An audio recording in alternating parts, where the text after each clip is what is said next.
one of the things you're so knowledgeable in is sports. Yes. I grew up and I was like, oh, that's real cool. I want to be like a goalie one day. I feel like all I know from being a goalie or a hockey, it's either Jason, Yeah. the horror film. Yeah. Or I feel like wasn't there a character in like Teenage Mutant Ninja Turtles? What is currently going on in the world of sports? Any sport that is a must-know or must-discuss topic. We just had the Super Bowl, which was pretty interesting. A 2024 study in the National Library of Medicine found that transgender athletes who face social discrimination and inequality, particularly in sports participation, results in mental health, psychological distress, and emotional issues that often lead to higher rates of suicide. Any advantage that you think they might get, it almost gets, erased just because they have all of these other obstacles, to face. That is a very good point. Look Yes. at you. I Thank knew, you. I told you were thoughtful. Thank you. Our dear leader signing, executive orders, one being that there are only two genders. Yeah. Meanwhile, his wife is standing behind him, getting her non-binary fashion on. Yeah, I know. It is Black History. Yes. Let's celebrate some Black athletes. Okay. Simone Biles. She is the most decorated gymnast in history. Now, did you yourself play a sport? Not really like competitively. You suck. Yeah, pretty much. This is the Junk and Jam Experience, the broadcast and podcast that celebrates the incredible journeys, stories, and lives of those who are dedicated to bringing joy to others. They include artists, entrepreneurs, activists, humanitarians, creators of all stripes. I'm going to throw in there civil servants who sit down with me to talk all about their impressive and diverse bodies of work. I am your host, storyteller, broadcaster, and lover of all things human, Christopher Albert de la Roa. But you could just call me Christopher Albert. I am honored to highlight the journey and talents of a producer whose show entitled Life and Whatever Else spans almost an entire decade of dynamic discussions and featured subjects in everything from politics, health, business, entertainment, and sports. In fact, his true love for all things sports has found him on a new path and purpose of claiming his calling of being a sports commentator. We love to hear that. Yeah.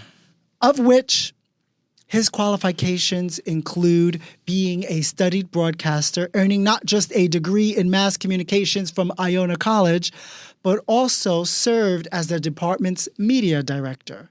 And within the world of sports, he extended his time and talents as a team member for the 2006 U.S. Open Golf Championship, as well as the sports department for WABC TV. That's Disney, y'all. I myself have been the beneficiary of his production savvy as co-producer of my 2023 short film, Cracked. His expertise has helped it to garner 5 film festival laurels. Please help me welcome our very special featured guest today, fellow producer, broadcaster, host, and commentator, Mr. Eric Rivera.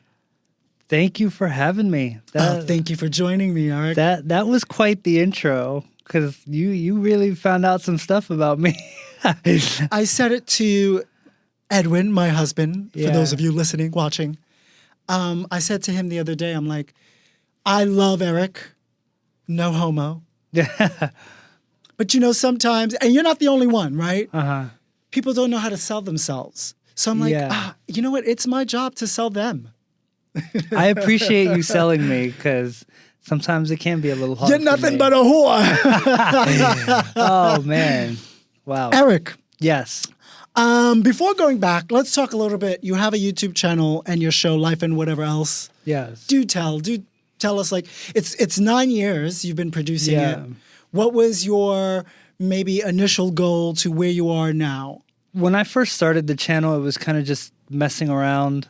I just was like, let's see where this goes. Because like around the time that I started it, I want to say that a lot of people were starting to do like video podcasting and stuff like that.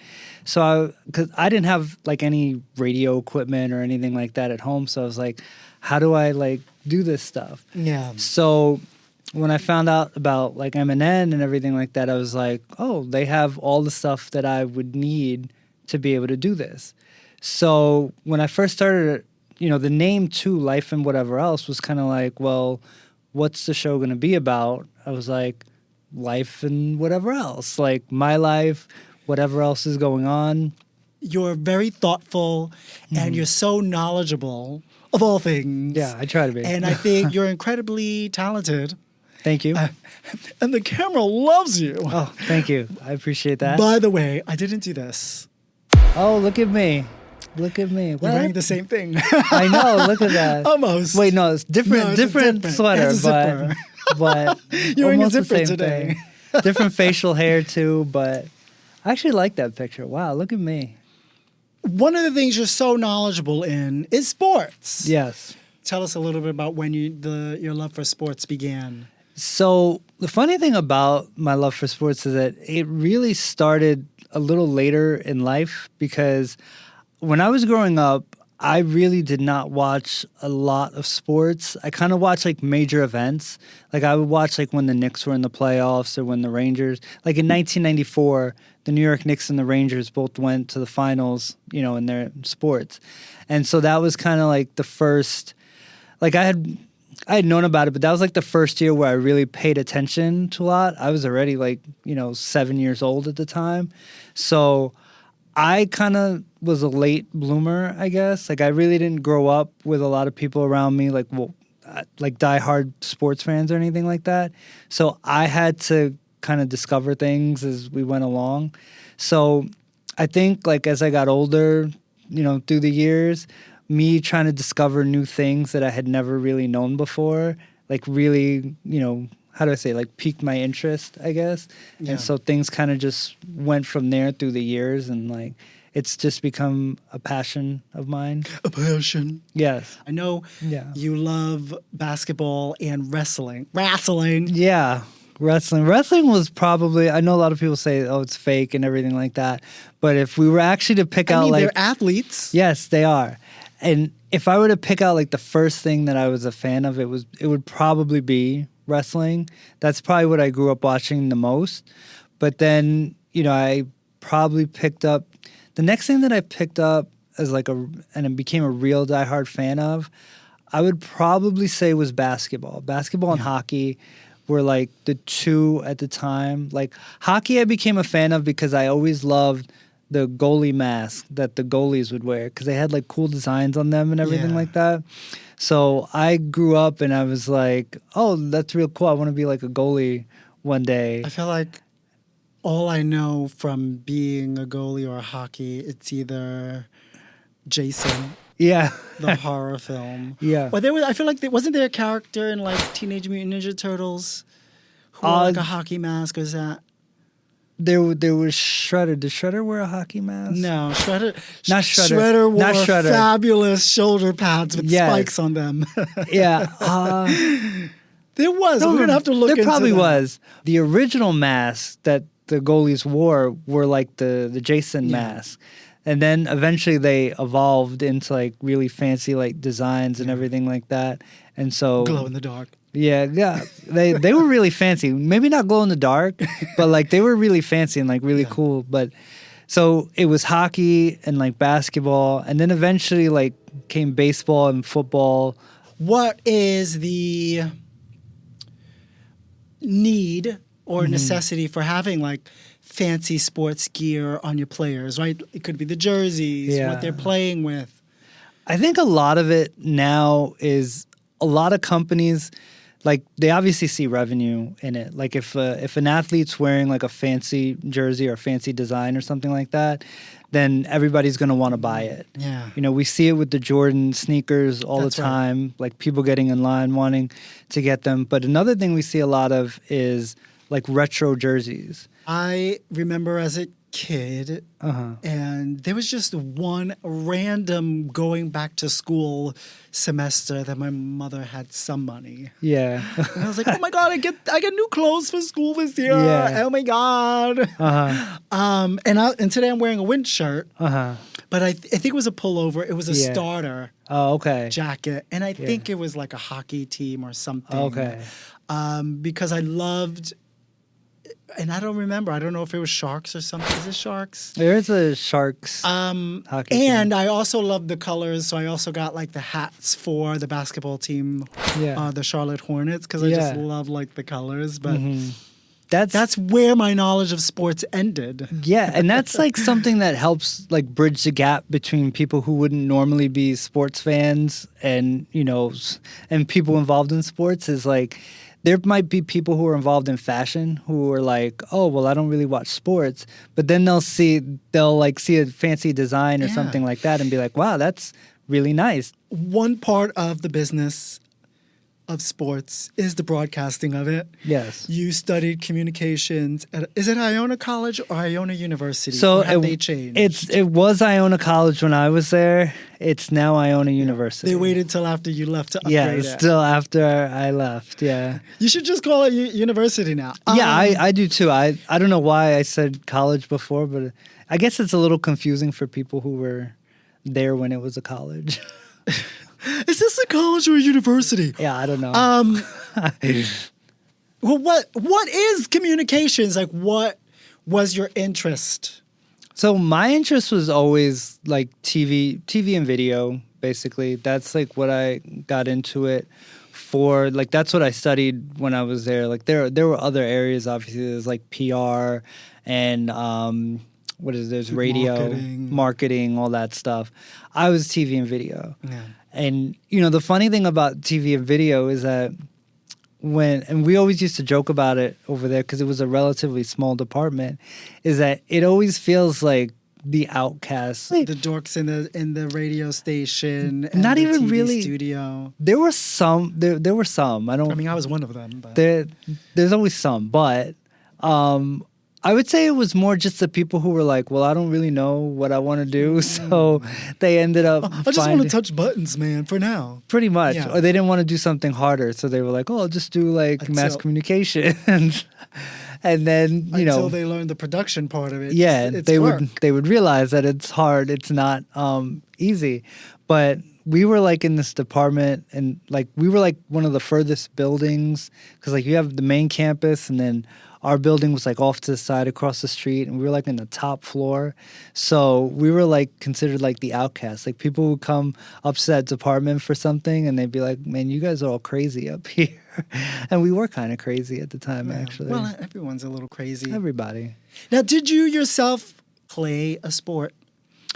Not really like competitively, but like I've done everything for fun, basically. Yeah. Whether it was like in school, like intramurals or just with friends or like, you know, out and about in the park or whatever. So you suck. Yeah, pretty much. It was I used to wear boots to gym class on purpose. Oh, man. So I couldn't participate. Oh, I can't participate. Oh, no. I left my sneakers at home. I wasn't one of those types. I was the one, like, I was one who I think if I committed myself more to it, I think I could have been, you know, decent. Not like any major athlete or anything like that. But I think if I had committed myself more, I could have actually done it. I mean, that's any craft, right? Because, exactly. You got to log in your 10,000 hours. Exactly. Because I could say I almost forgot this. This is like really important. I did run indoor track when I was in high school. Because mainly the reason I did indoor track was because I would look for something to do in the wintertime because I just didn't want to go home right away. Yeah. So indoor track was like the only sport you didn't have to actually try out for. You just kind of showed up. Like I just did this for an activity, not really to like be great at it. I love it. Your mother has to be so proud of you. What? She is, yeah. Well, I mean, I would be. You're a good guy. I also did Taekwondo. Oh, I also that did was Taekwondo. expensive. Yeah. For mom. Yeah. And you know what? You know what sucks about it? I have one real regret about my time doing Taekwondo is that I never went after my black belt. I got to like the level right before black belt, at least in the school. Which is what? Yellow? At the school I was at, because they're like different schools. Blue. I was a double black stripe, which was like red belt with 2 black stripes, and then you go for your black belt. Sounds like New York Fashion Week. Yeah. A lot of my friends kind of dropped out, went elsewhere. And so they would tell me, they'd be like, hey, like you're kind of advanced for like the kids classes or whatever, so you should take the adult classes. So then I got bored taking the adult classes because I was like, There's nowhere to grow. It was more like I liked the people that I was around, like, you know, people that are around my age that were friendly. I was taking classes with people who were like, you know, 10, 15 years older than me. And so there were times where like I had to like slow down for them, or I was like, come here, sonny. Yeah, not that old. I know. But like I eventually like I just kind of like dropped out of it because I was like, I didn't really want to do it. Like I would go there and just kind of spend my time doing something else other than class. And so I was like, I don't want to do this anymore. But I regret not getting my black belt. I really do. From your point of view, what is and what makes a good sports commentator?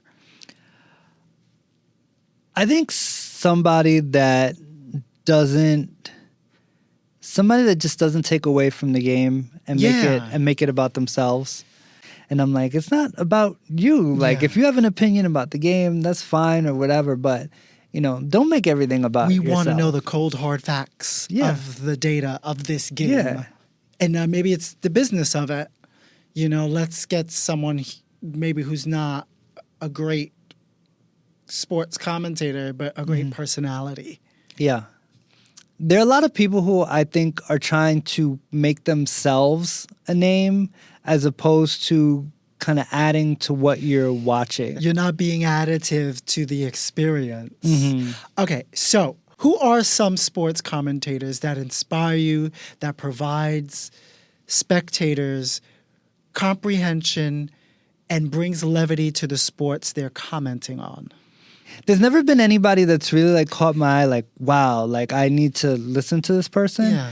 But I know from watching a lot of like local games, like a lot of the local teams, like I just enjoy the people who always like provide you with a little bit of knowledge, basically, that just tell you, hey, like that's what you signed up for. Yeah. Like this play happened. This is why it happened. This is, you know, the gist of it. So you understand why, you know, like one of my favorite things, and I always say this, is when I'm watching a sporting event and somebody, like, let's say they go to a commercial break or whatever, let's say it's baseball, between innings, go to commercial break, and they come back and they give you a detailed explanation of why something happened on a play.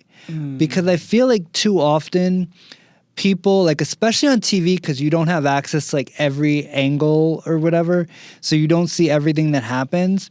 A lot of people try to speculate like, oh, this person wasn't running hard, or this person, you know, wasn't paying attention or whatever.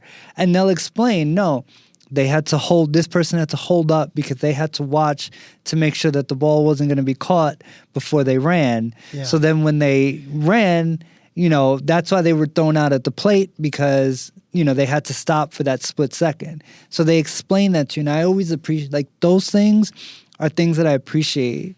So I don't really look for like one particular person, but I look for things in a broadcast that like really stand out to me. That resonate with you. It sounds like, though, to me, you got this calling for really giving detailed about how a sport is played or how a game is played and who the athletes played in that game and how they played and why they play, and the business of it is because you feel like it's been something missing for you. Mm-hmm. And you know what? You can be inspired by yourself. Yeah. Yeah. Every day I'm inspired by myself. Show's over. Okay, so That's it. what is currently going on in the world of sports?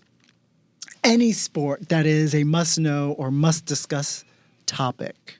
We just had the Super Bowl, which was pretty interesting because the Kansas City Chiefs were going for 3 championships in a row. Mm-hmm. It hadn't been done in a long time. And Which is still an impressive feat. just to get to a championship game, 3 years in a row and everything like that, that's big, It's funny, it's kind of a dead time in like the sports calendar right now because between the Super Bowl and like when the NCAA tournament happens, it's kind of like a dead period. I know something happened recently in the NBA world. The All-Star game happened on Sunday. Yeah, that's what I was going to say. Yes, it was a mess. It was a mess, actually. I don't know if that's what you heard. Like, there's a lot of talk about All-Star games in general and whether they're really that appealing nowadays because, like, people have so much access to every game, every star. We see everybody play each other. Yeah, so it's like, and it's not like back in the day where like you would only have you would have your team and then maybe a couple national games. You could see everybody you want. So like there's no real appeal to it. So the NBA is the NBA and the NHL actually have like their all-star breaks now. And like the NHL tried something different where they have like this 4 nations face-off where like 4 countries, US, Canada, Sweden, Finland, play each other in a like mini tournament. Mm-hmm. It's a change from the normal all-star format. And the NBA tried something different where they had like a tournament between all-star players and young players. And yeah, it was a mess. Sounds like I don't care. It was a mess. The dunk contest was a mess. Everything. I don't want to bore you with the... Yeah. I think you have a great talent for speaking to those who are a fan of sports and those who don't even know they're interested or might have, somewhere in that Venn diagram can find some interest. I like talking to people who get interested in something. Like sometimes I hate when people ask me a question and then I feel like it's in one ear, out the other. Like as soon as you say it, they're like, whatever. I really hope that wasn't an accusation you just threw at me. No, not at all. Okay, so my next question, actually is going to be a long-winded statement. Okay, let me get ready. We are living in the world. I am queer. Yes, let me have a little have a little sip of water. We're going to have a sip of water. Is it ASMR? What is it? Yes, Hi, this is me sipping on a cup, sipping on some water.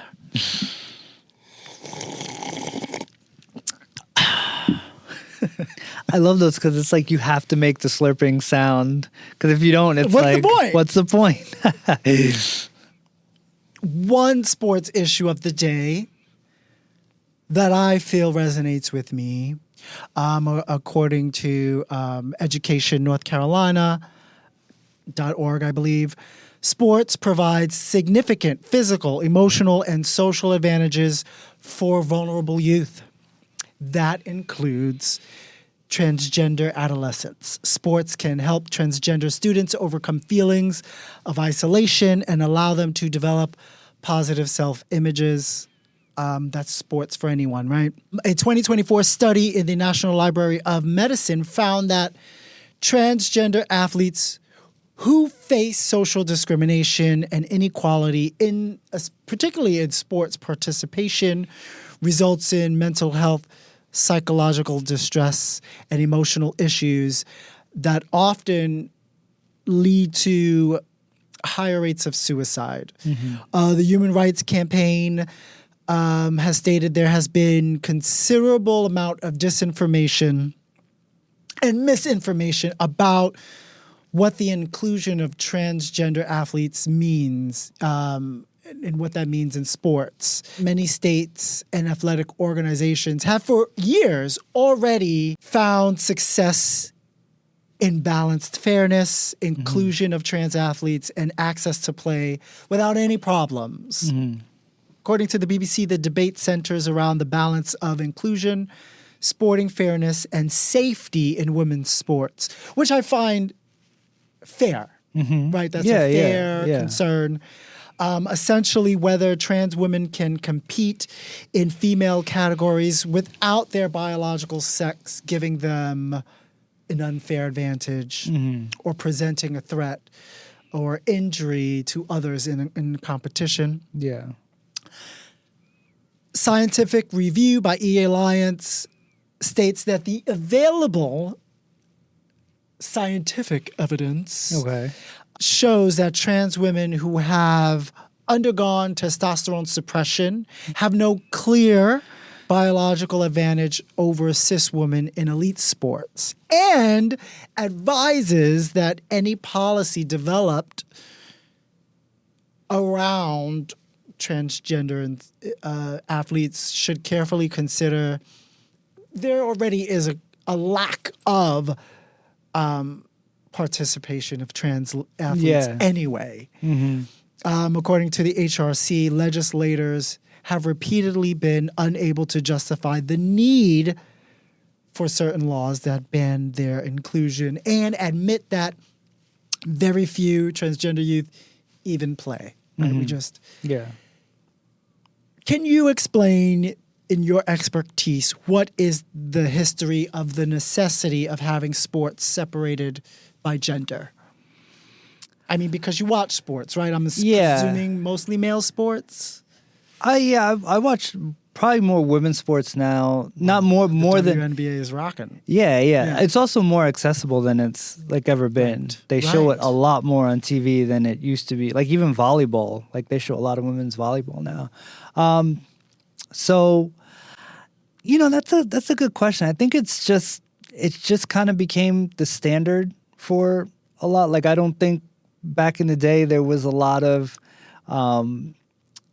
like intergender sports or anything like that. Like, people did it for fun, but like it's just always been kind of the way that it's been, like male versus female.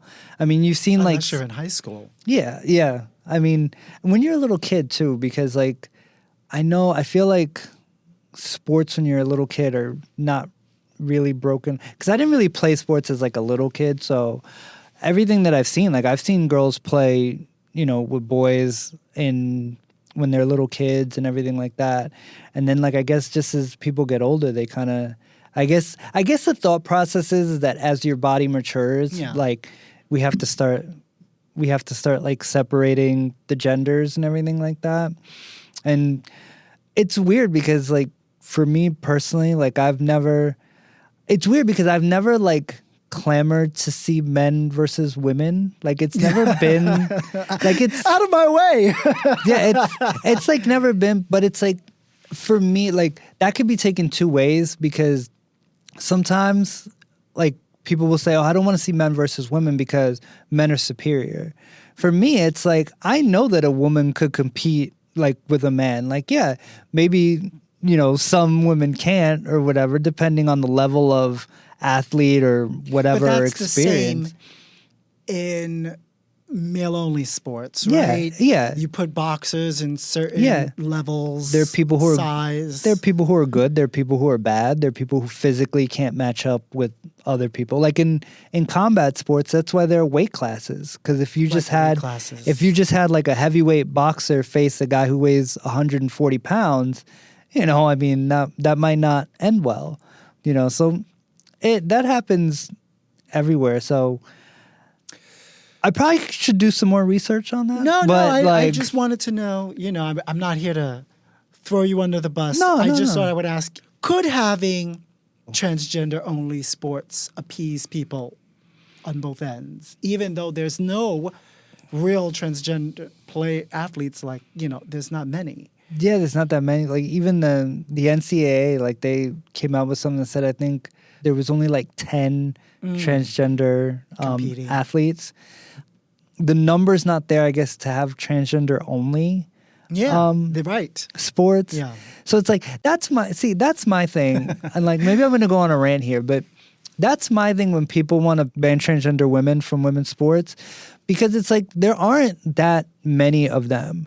So for one, it's not like you're overrun. Like everybody always tries to present this image like, oh my God, we're being overrun by these transgender women, like or transgender athletes, because nowadays there are only two genders.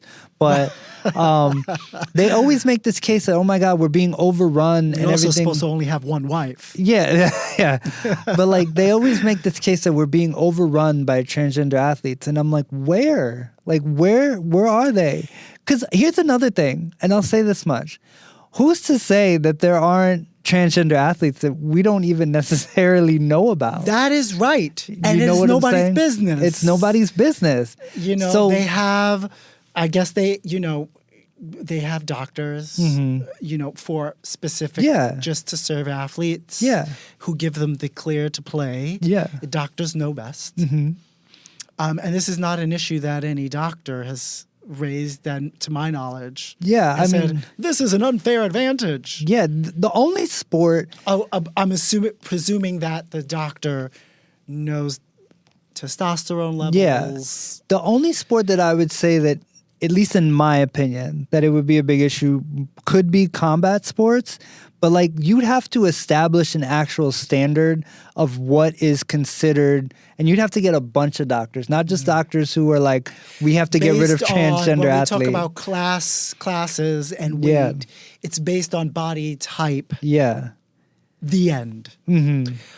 I don't know if you've seen photos of at Inauguration Day this past year. Some photos.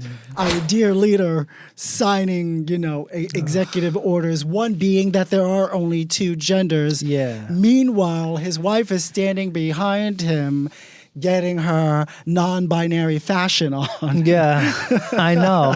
She was leaning in to her non-binary look. Yep, she was. She really was. Give me a fucking break. While the issue and science of biological gender as an advantage or disadvantage in sports is still being debated, there are scientific studies that have shown that there are proven advantages to being left-handed. According to Orthopedic Specialty Group, have you heard this? Left-handed athletes have an advantage in sports that involve aiming something towards an opponent. So, you know, whether it's baseball, that's tennis, interesting. Contact sports such as boxing, presumably basketball. Does that mean they should also ban left-handed Yeah, probably. people from playing sports with their peers? I mean, why not? If we're going by the standard. If anybody's going to have some type of advantage, then we got to get rid of them. All right-handers, that's it. No more left-handers in sports. But yeah, I guess based on, you know, what people are saying, if somebody has an advantage. If there was no Special Olympics available, and you brought up the word earlier, which is access, right? If there was no access to Special Olympics, we probably wouldn't see different abled athletes playing. So I'm wondering if there was an option for transgender athletes to play in a league of their own. A league of their own. I wonder if that would open the door to more trans athletes becoming interested in sports. You know, it could. I absolutely think it could. I'm not for segregation, by the way. Yeah, no, I hear you on that. I'm the same. This idea that transgender athletes have like this huge advantage and we got to get rid of them and everything, that's not true.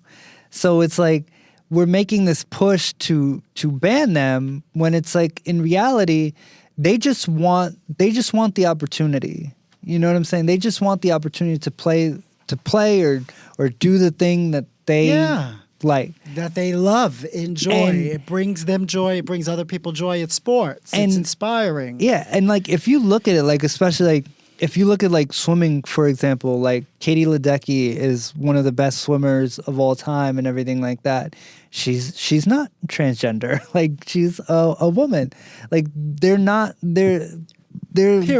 Period. Like, we're not being overrun. It's not like all of a sudden, people, like they always, just in general, I might be ranting here, but people will always make this case that like people will transition just because it gives them an advantage or anything like that. And I'm like, do you know how hard a life people who go through that have to live? Yeah, like in terms of like just being accepted by society in general. Forget being an athlete. It is ridiculously hard to live that life. And so this idea that people just live in your authentic truth. Yeah. As to who you are, because we've made it. The system is designed to have made it that way. Mm-hmm. Yeah, and it is really hard. So any advantage that you think they might get, it almost gets, erased just because they have all of these other obstacles, to face. That is a very good point. Look Yes. at you. I told you were thoughtful. Thank you. We have to take a break. Okay. It is easy to join the movement in standing in support of trans powerlifters. The International Powerlifting Federation and USA Powerlifting has policies that prohibit all female transgender powerlifters and male transgender athletes from competition based on a flawed understanding of competitive advantage. It is discriminatory, and it's in violation to the International Olympic Committee consensus that transgender athletes who meet specified criteria are in fact eligible to compete. Access to sports is a human right. When our transgender neighbors are systematically excluded from sports, they are denied an essential component of their physical, mental, and emotional well-being, as well as a community they are part of. Please consider adding your name to the athleteally.org petition that encourages the IPF and USAPL to reconsider their positions. I did. You should too. Welcome back. I am joined with producer, broadcaster, host, sports commentator. Keep them coming. That's how you get Eric Rivera. Yeah. Okay, there we go. I'm here. A beautiful human as well. Thank you. It is Black History. Yes. Let's celebrate some Black athletes. Okay. Simone Biles, an artist, gymnast. She has already won 37 Olympic and World Championship medals. She is the most decorated gymnast in history. She won the 2024 U.S. National Gymnastics Championships all-around competition, becoming the first gymnast to win the title 9 times. That's impressive. And the oldest. Yeah. And she's only 27. I know. It's crazy. Are you a fan of gymnastics?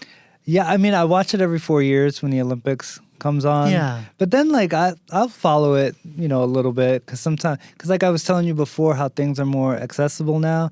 They show some gymnastics meets now on TV. So what happens to Simone Biles now? Does she become a sports commentator? Probably. Yeah. Because, in gymnastics, you have a short shelf life. We also have a Golden State Warriors point guard, Steph Curry. Steph Curry, yes. Also son of former NBA player Del Curry.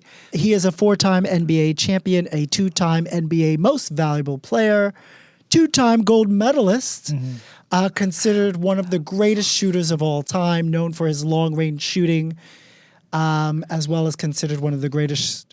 Did I already say that? I already said it. I'm saying it twice. Considered one of the greatest shooters of all time, particularly 3-point shoots.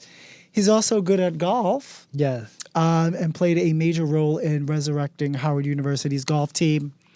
The GOAT. Yes. He's up there. He's up there. He may not be like the actual GOAT, but he's really To be honest with you, there is not one because it's so subjective.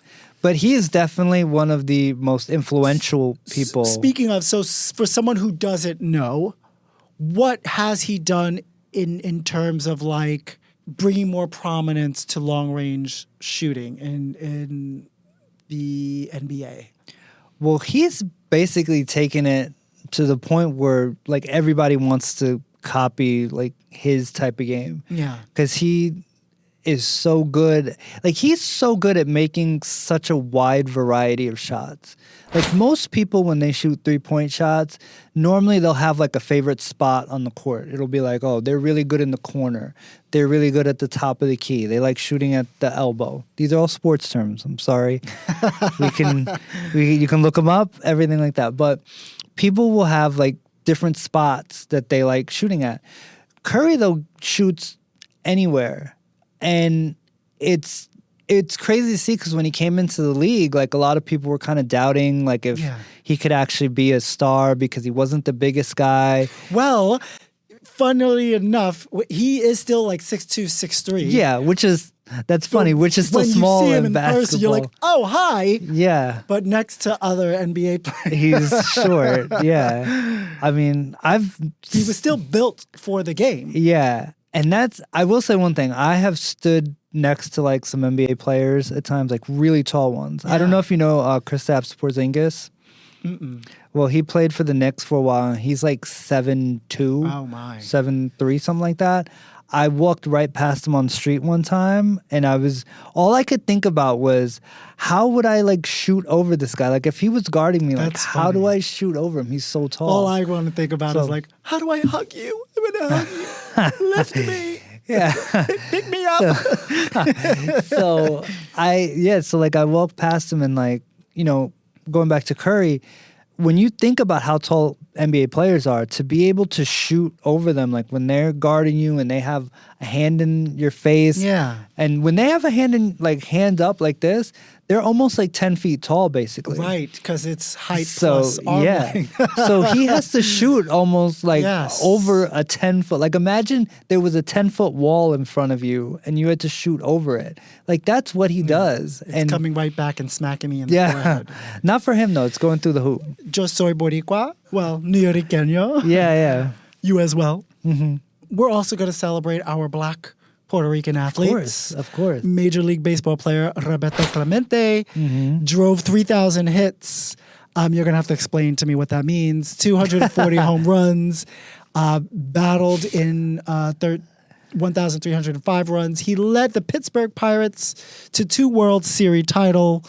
Very impressive, right? Yeah. He participated in 15 All-Star games, won 4 batting championships, was a National League MVP in 1966, and received 12 Golden Gloves for his extraordinary defensive quality as an outfielder. And 2 questions. What does driving 3,000 hits mean?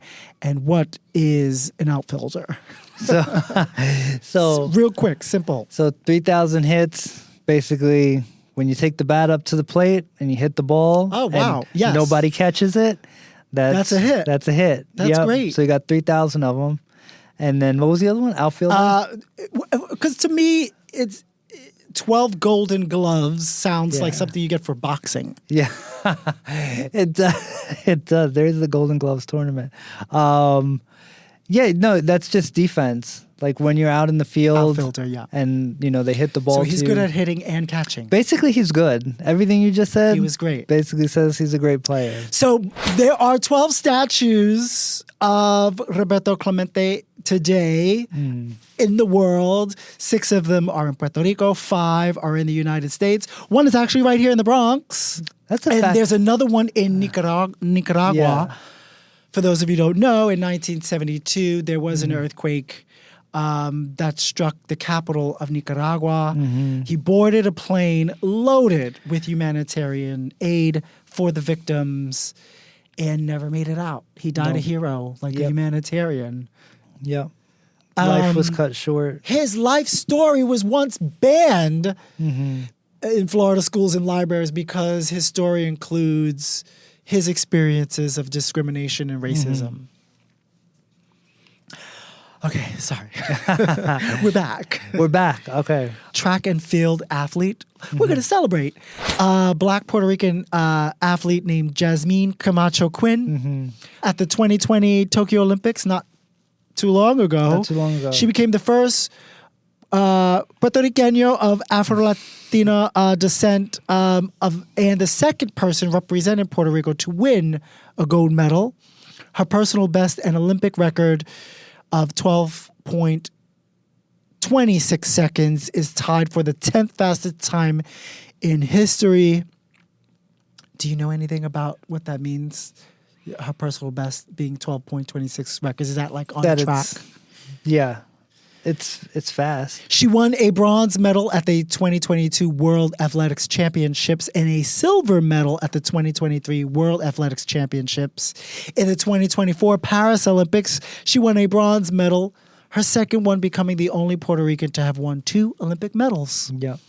It's actually funny. 4 years ago, like there aren't a ton of like Puerto Rican athletes, and a lot of them honestly are athletes that like were born in, a lot of them were raised here in the States.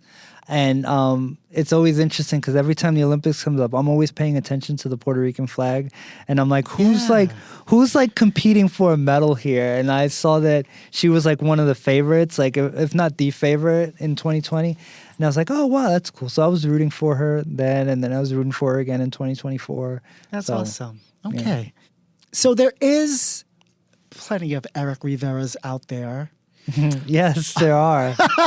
There are. One of them is a football player. One of them is a comic. There is a story about an Eric Rivera I found, a chef from Raleigh, North Carolina, who was arrested in August of 2024 for charges of misdemeanor crime of domestic violence, assault on a female, and assault by strangulation. That's not me, released. People. That's exactly my question. That's not you, right? Now, how? Because I thought it was a fun exercise. Mm-hmm. By the way, I mean, my name would have changed because I got married. Yeah. And we smashed our names together. Mm-hmm. But I could have easily been another Christopher Rodriguez walking the streets. But how common do you think your name is, Eric Rivera? Fairly common. I'll tell you how. How many .ofme.com I found this is a real thing. Okay. I want to hear this. They're all male, by the way. Yeah. The average age of Eric Rivera's are 63. Oh, wow. Okay. So you're a dying breed. Almost. We don't want to kill them all. Well, I'm on the young side, so, Most of them live in Florida. No, There's not a shock. 488, at least that we know of. Yeah. In Pennsylvania, there's 484 Eric Riveras. Okay. In Georgia, there's 328 Eric Riveras. Wow. In Ohio, there are 289. Wow. And the least amount of Eric Riveras are right here in New York. Really? 142. Oh, wow. I need to find the other 141. And do what? I don't know. I don't know. I have no idea. You know, it's actually funny that you bring that up. I don't know if you came across this, but there was a football player who was shot to death, actually.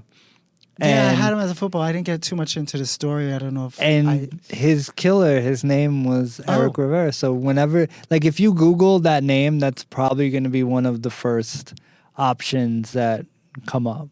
So there's a football player named Eric Rivera, and there's a football killer named Eric Rivera. Well, I don't know. Is there a football player with? Yeah. Oh, okay. Yeah. So, but the football player was Sean Taylor, who got killed. He was kind of a known player. He was at his house. You must live in shame. I know. So he was at his house and got shot and got killed, and so the killer, his name is Eric Rivera, so not proud of him. You are a lover of sporting venues. Yes, I am.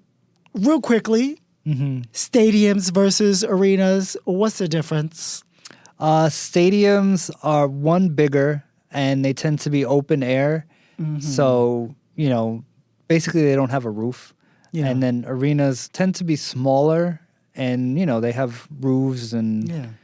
So this has inspired me to come up with a little game. Okay, all right. I would like to play with you if that's okay. Okay. And it is called Where in the World is Eric Rivera? We put you around the country. Okay. At different sporting venues. Okay. I'm going to read off the clue about that sporting venue. And then... You'll see if you know it. I'm pretty sure you'll do great at this game. Okay, let's see. Watch me like the bed here. Okay, we're gonna Excuse my language. First one. What a picture of me. Wow. Located in Boston, Massachusetts. Fenway Park. It is Fenway Park. That was pretty quick. It opened in 1912. It's been the home field of Major League Baseball Boston Red Sox, and it seats about 37,755 people. And they've renovated it over the years, so it looks a lot nicer. Yeah, a lot of yeah. Okay, you ready for the next Yes. clue? Oh, this looks a little harder. It's an outdoor athletic stadium. Okay. So it's open air. Yes. In the north central United States, located in Green Bay, Wisconsin. Okay. The home field of the Green Bay Packers of the National Football League, and it opened in 1957 as City Stadium. Lambeau Field. It is a Lambeau Field. There you are. Yes. Oh, wow, look at my point. Wow. Look at that. And Lambeau Field seats 81,441 people. Wow, you're really good at this. I try to be. I try. Originally opened in 1879 on East 26th Street and Madison Avenue, and it's been renovated and moved 3 times over. It's a multi-purpose indoor arena home to professional ice hockey, basketball, boxing, mixed martial arts, concerts, ice shows, circuses, wrestling, other forms of sports and entertainment. What is it? Madison Square Garden. It is Madison Square Garden. We would have also accepted MSG. I got that. That picture's for you. Yeah. Because I can see you going and being there, but still being like, what am I doing here? That's why, yeah. I'm not the biggest WWE fan, to be honest, so I probably would have that, look like, why am I here? It is the oldest major sporting facility in the New York area, and it is the oldest arena in the NBA. Mm-hmm. And it seats 19,500. We're doing good. You're doing great. Yes. Next clue. Look at that picture. Wow. First opened in 1914, it's a ballpark on the north side of Chicago, Illinois, home to Major League Baseball's team that won their first home game at the park in 1916. And it's home to one of the city's 2 MLB franchises. Wrigley Field. It is Wrigley Field. Obviously, that's the Chicago Cubs. Yep. It was named Cubs Park from 1920 to 1926 before being renamed Wrigley Field in 1927 because the chewing gum magnate William Wrigley Jr. of the Wrigley Company acquired the Cubs in 1921. And it seats 41,649. One of my favorites, actually. Yeah? I would like to go there one day, but every time I've seen it like on TV, I love it. Like, Well, now you can imagine yourself there. Look at me. Oh, that's a funny picture. Wow. Okay, last clue. Okay. Opened in 1975. Okay. It's a multi-purpose stadium in New Orleans, Louisiana, hosted 8 Super Bowls and 6 NCAA championships in men's college basketball. It is the home stadium of New Orleans Saints of the National Football League, and it's domed. Yes. So the Superdome, but it has like they've had like a bunch of different sponsorship names, so I forget what it is now. So it is currently named the Caesars Superdome, The Caesars. originally the Louisiana Superdome, and formerly the Mercedes-Benz Superdome. It is the largest fixed dome structure in the world. In 2005, it was used to house thousands of people seeking shelter from Hurricane Katrina. And it has the largest capacity, I think, of all of the ones we talked about so far. 83,000. Yeah. And that's where the Super Bowl was played this year. Oh, was it? Yes. That's how much I paid attention.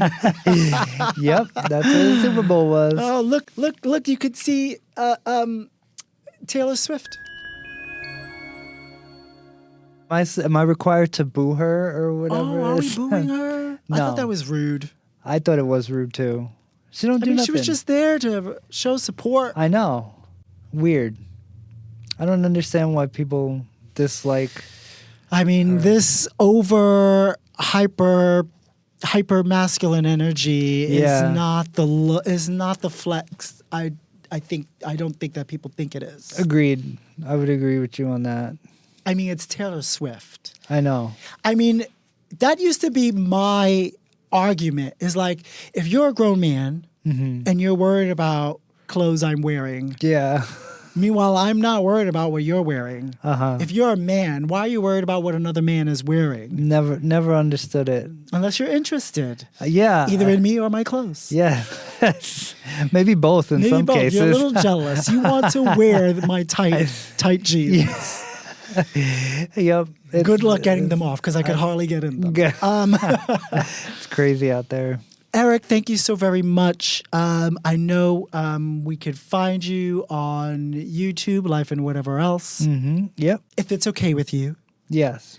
You recently lost a loved one. Do you have any words of advice or soothing words to offer someone else comfort, whatever that may be, who may be dealing with grief and perhaps are finding it a challenge? I would say, like, remember the good times.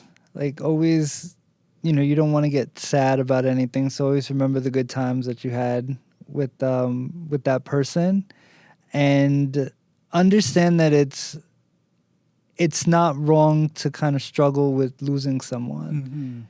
Don't think that, if you get sad suddenly or something like that, that there's something wrong with you.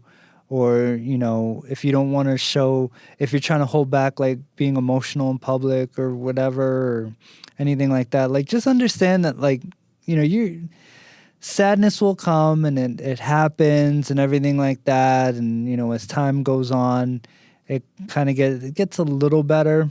Not great, but, like, don't think that what's happening to you is wrong by any means. Like, it's just how we react to losing somebody. Yeah. Thank you. Thank you for sharing that. And by the way, if you are struggling and if you are finding it, that much of a struggle that it goes beyond grief, you can call or text the crisis helpline. We'll get that up too. Thank you so very much, Eric. Thank you for having me. It was great being